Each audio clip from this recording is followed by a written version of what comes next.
இரும்புச்சத்து குறைபாடு iron deficiency பத்தி டுடே பார்க்கலாம். எப்போதும் சோர்வா இருக்கீங்களா? முடி கொட்டுதா? படிக்கணும்னா கூட கன்சென்ட்ரேஷன் இல்லையா? இதுக்கு காரணம் இரும்புச்சத்து குறைபாடாக இருக்கலாம். இரும்புச்சத்து குறைபாடு என்றால் என்ன? இரும்பு சத்து நம்ம உடலில் உள்ள இரத்தத்தில் ஹீமோகுளோபின் உருவாக்க உதவும் முக்கிய சத்து.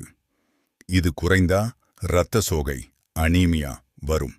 ஏன் இரும்புச்சத்து குறைபாடு வருகிறது? 1, நாம் சாப்பிடும் உணவில் இரும்பு சத்து குறைவு. 2, அதிக இரத்தப்போக்கு காரணமாக ஏற்படலாம். 3, கர்ப்ப காலத்தில் இரும்பு சத்து குறைபாடு ஏற்படும்.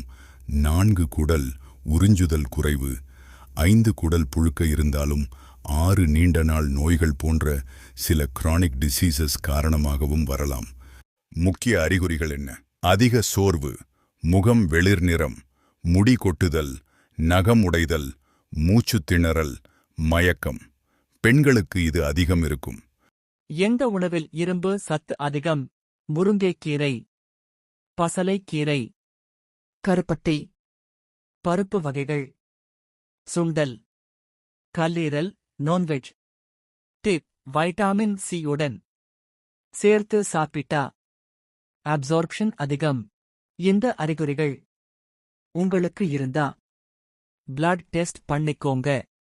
இந்த மாதிரி தினமும் ஒரு சத்து குறைபாடு வீடியோ பார்க்க த ஹெல்தி ஸ்பூன் தமிழ் சேனலை ஃபாலோ பண்ணுங்க.